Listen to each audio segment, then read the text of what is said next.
Myself, Mr. Mahipal, officiating principal, Government College C3। आज मैं BA part third और अपने फाइनल इकोनॉमिक्स में आर्थिक विचारों का इतिहास और जहाँ MA फाइनल में विकास अर्थशास्त्र, जिसमें दोनों में एडम स्मिथ के आर्थिक विचार के बारे में हम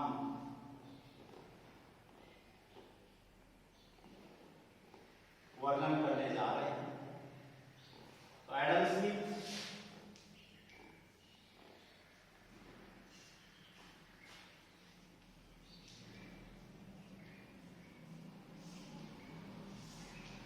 के आर्थिक विचारों के बारे में या उसके सिद्धांतों का आर्थिक विकास में क्या योगदान है, इसके संबंध में हम बात करने जा रहे हैं। एडम स्मिथ ने 1776 में अपनी पुस्तक लिखी an inquiry into the nature and causes of the wealth of nations. तो उसने वेल्थ ऑफ नेशंस में अपने विचार प्रस्तुत किए हैं। एडम स्मिथ को अर्थशास्त्र का जनक माना जाता है क्योंकि उसने सबसे पहले अर्थशास्त्र के सिद्धांतों का क्रमबद्ध रूप से, सिस्टेमेटिक रूप से विचारों का उसने अपने विचार वेल्थ ऑफ नेशंस में प्रतिपादित किए, जिसके कारण एडम स्मिथ को अर्थशास्त्र का जनक कहा जाता है। एडम स्मिथ के यदि हम विचारों की बात करें तो सबसे पहले है प्राकृतिक नियम।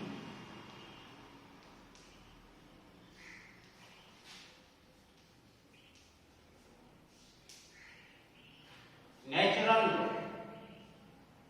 प्राकृतिक नियम ये कहता है कि सरकार का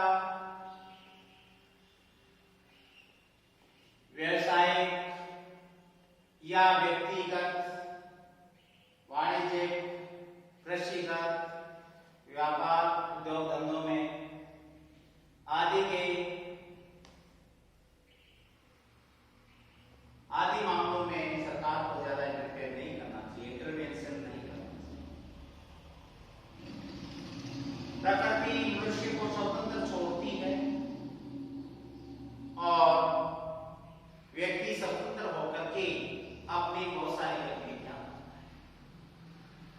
और अपने हित की रक्षा करता है। एडम स्मिथ का कहना है कि सरकार के द्वारा व्यापार, वाणिज्य, कृषि आदि जो भी गतिविधियां हैं, इन मामलों में इंटरवेंशन नहीं करना चाहिए, अवरोध पैदा नहीं करना चाहिए, व्यक्ति को स्वतंत्र छोड़ देना चाहिए। क्यों? क्योंकि व्यक्ति अपने हित का सबसे बड़ा रक्षक होता है और जब वह अपना हित साधता है तो समाज का हित भी बढ़ता है। तो इस प्रकार से एडम स्मिथ ने प्राकृतिक नियम को फॉलो किया। उसने एग्जाम्पल दिया है ब्रेड का कि ब्रेड बनाने वाला जो है वो ब्रेड बनाता है, ये उसकी उदारता नहीं है, बल्कि उसका स्वयं का हित अपना रोजगार के रूप में आय कमाने के लिए वो मेहनत करता है, परंतु उसका स्वयं का हित है। लेकिन समाज को या अर्थव्यवस्था को ब्रेड मिलती है, उपभोक्ताओं को ब्रेड उपभोग करने के लिए प्राप्त होती है, नेचुरली उसके स्वयं के हित के साथ साथ समाज का हित भी शामिल हो जाता है। एडम स्मिथ ने कहा कि बाजार एक महत्वपूर्ण पहलू है और उसमें अदृश्य शक्तियां काम करती हैं, और अदृश्य शक्तियों से मतलब उसका पूर्ण प्रतियोगिता बाजार की मान्यताओं से है।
इस बात का जवाब उन्होंने क्रमबद्ध रूप में दिया, सबसे पहले दिया, जिसके कारण उनका मूल्य सिद्धांत प्रसिद्ध है। मूल्य सिद्धांत के अनुसार किसी वस्तु का मूल्य क्या होगा?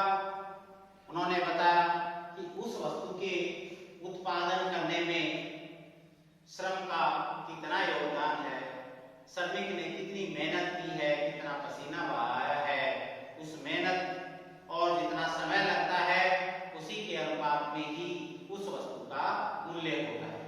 तो इस प्रकार से जो कि उस समय वस्तु विनिमय प्रणाली थी, वस्तुओं के बदले वस्तु का विनिमय होता था, उसके अनुसार यदि एक टेबल बनाने में आधा दिन लगता है, आधी मेहनत लगती है, और कुर्सी बनाने में पूरा दिन लगता है, जितनी मेहनत लगती है, तो कहने का अर्थ ये है कि एक टेबल बराबर जो है वो, अर्थात एक कुर्सी बराबर दो टेबल का विनिमय होगा, क्योंकि कुर्सी में दुगना जो है समय लगा है और मेहनत लगी है।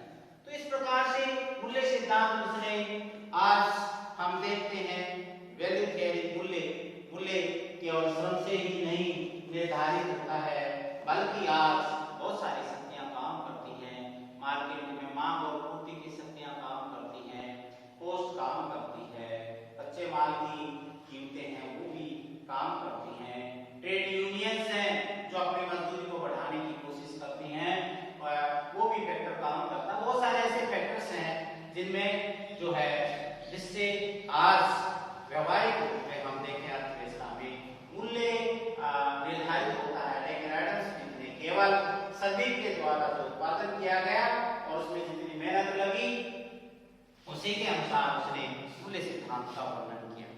इसमें उसने बताया कि इसके लिए श्रम विभाजन अति आवश्यक है। जब व्यक्ति काम करते करते जो है वो एक्सपर्ट हो जाता है, डिवीजन ऑफ लेबर, प्रत्येक जो श्रमिक वो उसको एक स्पेशल काम दिया जाता है, तो वो कम समय में उस वस्तु का उत्पादन करने लग जाता है और अच्छी क्वालिटी की वस्तु बनाता है, वो उसमें एक्सपर्ट हो जाता है, अच्छी टेक्नोलॉजी यूज करता है, वो एक प्रकार से स्पेशलाइजेशन हो जाता है, इसलिए कम समय में ज्यादा उत्पादन होता है और उत्पादक वर्ग को उससे लाभ प्राप्त होता है। तो इसलिए उसने यहाँ उत्पादन में श्रम विभाजन को तीसरा जो है हम अलग से देख सकते हैं, श्रम विभाजन पर उसने बहुत अधिक जोर दिया। उत्पादन में श्रम विभाजन का उसने बहुत महत्व समझा है और उसने कहा है कि उत्पादकता में वृद्धि होना श्रम विभाजन पर ही आधारित है और श्रम विभाजन से श्रमिक की निपुणता में वृद्धि होती है, उत्पादकता में वृद्धि होती है, समय की बचत होती है और इसके साथ साथ मशीनों का आविष्कार भी होता है। उसने कहा है कि जो टेक्नोलॉजी है, तकनीक है, उससे मार्केट का विस्तार होता है, बाजार का विस्तार होता है और श्रम विभाजन भी होता है। तो इस प्रकार से उसके अनुसार मार्केट का आकार जो है वो श्रम विभाजन पर निर्भर करता है। श्रम विभाजन अधिक होगा, अच्छा उत्पादन होगा, मार्केट का विस्तार भी होगा, लोग मांग करेंगे और एक प्रकार से वस्तु विक्रय भी होगी और एक प्रकार से ये सारे व्यापार वाणिज्य की गतिविधियां लाभप्रद होंगी और इससे अंतरराष्ट्रीय व्यापार भी होगा। हम कम लागत में जो वस्तु उत्पादन करके और उसको हम बेच भी सकते हैं। तो इस प्रकार से जो है श्रम विभाजन का जो उसने महत्व बताया है। उसने कहा है कि जनसंख्या और परिवहन जो हमारी व्यवस्था सुविधाएं हैं उनमें भी वृद्धि होती है, तो उनके साथ श्रम विभाजन तथा पूंजी का जो संचय है या पूंजी, देश में जो पूंजी है उसमें भी वृद्धि हो। तो इस प्रकार से ये श्रम विभाजन, फिर उसने जो है पूंजी संचय की प्रक्रिया के बारे में बात की, पूंजी संचय के बारे में बताया।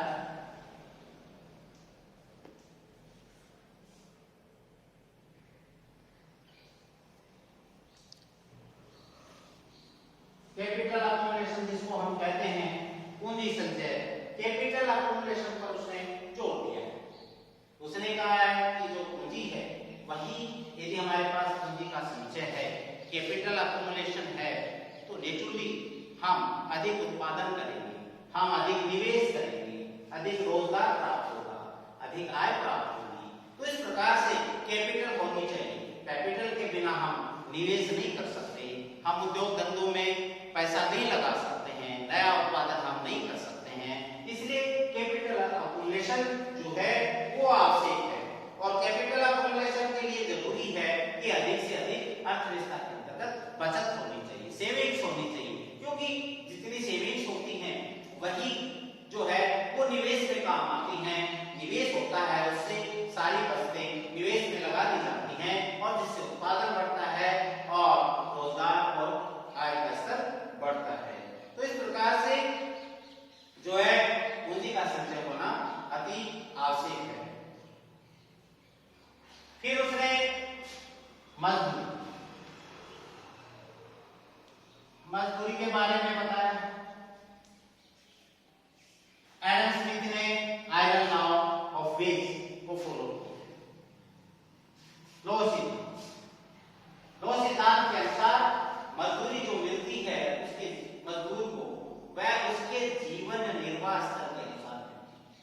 उसके जीवन निर्वाह करने के लिए कितने पैसों की आवश्यकता है, कितनी आय की जरूरत है, उसी के अनुसार ही मजदूरी का निर्धारण होता है। और ये मजदूरी जो है इसके लिए एक मजदूरी कोष होता है। मजदूरी कोष पर उसकी मजदूरी डिपेंड करती है और अर्थव्यवस्था की साम्य की स्थिति में मजदूरी जो है वो जीवन निर्वाह स्तर की होती है।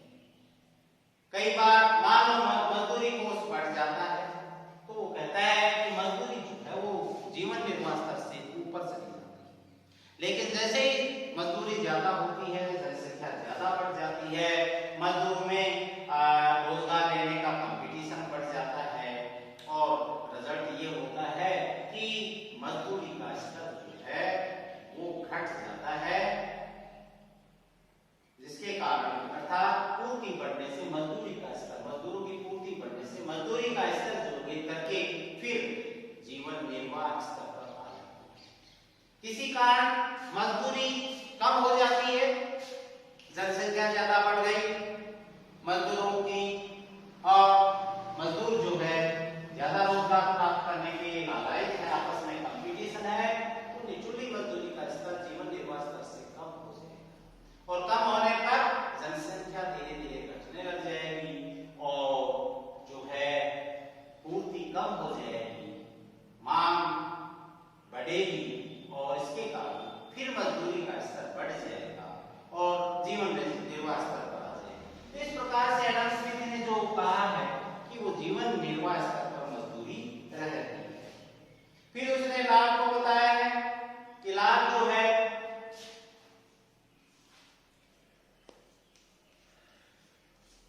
एडम स्मिथ ने कहा कि निजी जो उद्यमी है वो निवेश क्यों करते हैं।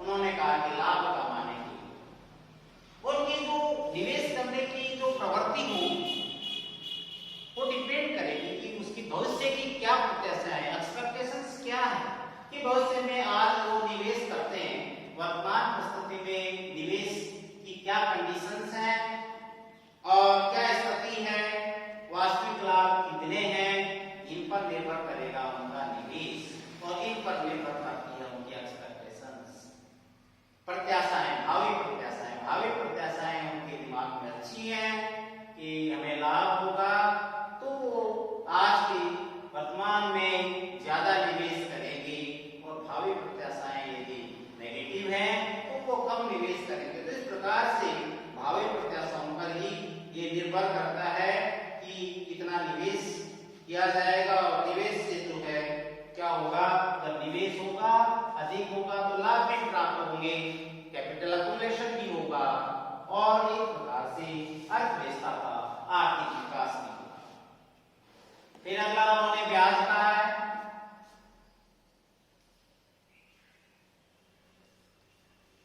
एडम स्मिथ ने कहा है कि आर्थिक प्रगति के साथ साथ ब्याज की दर कम हो जाती है और ब्याज की एक निश्चित अमाउंट प्राप्त करने के लिए साहूकार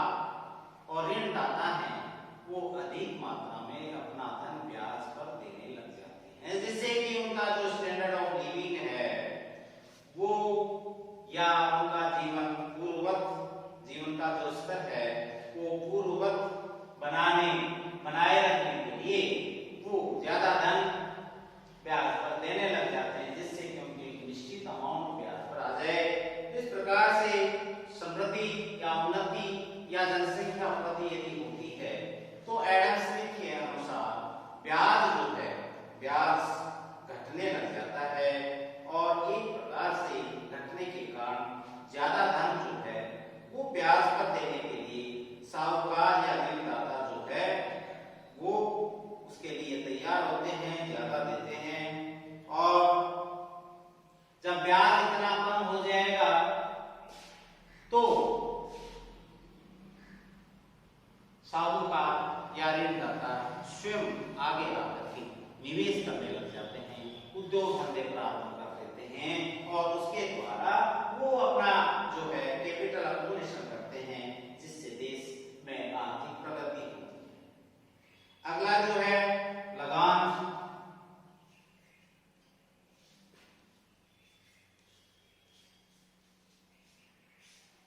लगान के बारे में हम बात करें तो एडम स्मिथ ने कहा है कि जो आर्थिक प्रगति होती है उसके साथ साथ मुद्रा एवं वास्तविक लगानों में वृद्धि होती है और राष्ट्रीय आय की लगान भाग में बढ़ोतरी होती है, जिससे भूमिपतियों का हित और समाज का हित जो है दोनों में वृद्धि होती है। तो इस प्रकार से लगान जब आर्थिक प्रगति होगी तो ज्यादा एक प्रकार से साधनों की जरूरत पड़ेगी और ज्यादा साधनों की जरूरत पड़ने से लगान में भी वृद्धि होगी और जो है भूमिपति का हित भी उसमें सधेगा और सामान्य हित भी बढ़ेगा। इस प्रकार से लगान के बारे में जो है एडम स्मिथ ने अपना मत प्रकट किया है। फिर हम विकास की प्रक्रिया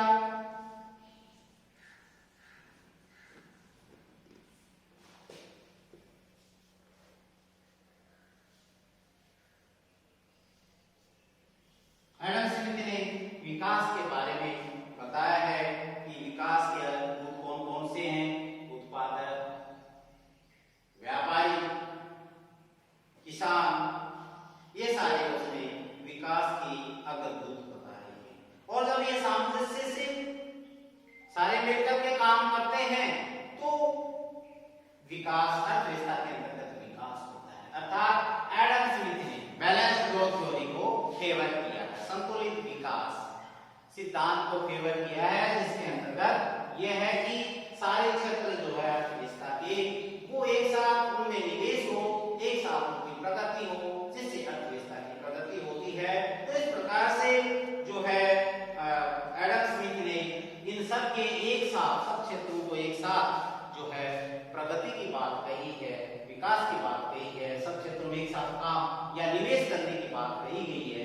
इनमें सामंजस्य स्थापित करके अर्थव्यवस्था को आर्थिक प्रगति पर लाया जा सकता है। उसके अनुसार यदि कृषि अतिरिक्त प्राप्त होगा तो नेचुरली वो उद्योग धंधों में काम आएगा, उनका विकास होगा और उद्योग धंधों में जो चीजें बनेगी मॉडर्न टेक्नोलॉजी की वो खेती में काम ली जा सकती है, ट्रैक्टर है या हाइब्रिड वेराइटीज हैं खाद बीज की या और हैं, उससे और उत्पादन बढ़ेगा। और इस तरीके से उसने कहा कि ये सामंजस्य जो है ये जरूरी है। इसके साथ वो कहता है कि विकास की दर है वो जनसंख्या की वृद्धि दर है आपकी, और निवेश की दर है, बचत है कितनी है, मार्केट का विस्तार कितना है, इन सब पर जो है वो विकास की प्रक्रिया डिपेंड करती है। उसके अनुसार जो कैपिटल अक्मुलेशन है, विकास है, वो बढ़ता है, लेकिन समय के अनुसार जो है उसमें स्थिरता भी आती है। तो इस प्रकार से उसमें हम देख सकते हैं कि इस प्रकार से जो हमारा कैपिटल अक्मुलेशन पूंजी का संचय है उसमें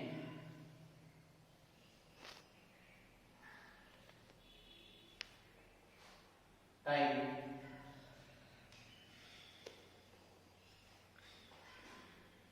और हम लिख सकते हैं यहाँ पर पूंजी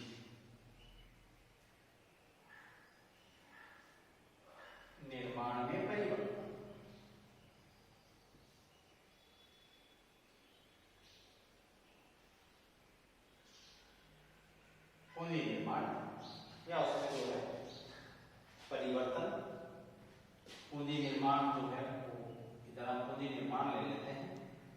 प्रकार से हम इसमें देख सकते हैं कि किस प्रकार से जो है वो टाइम के अनुसार पूंजी निर्माण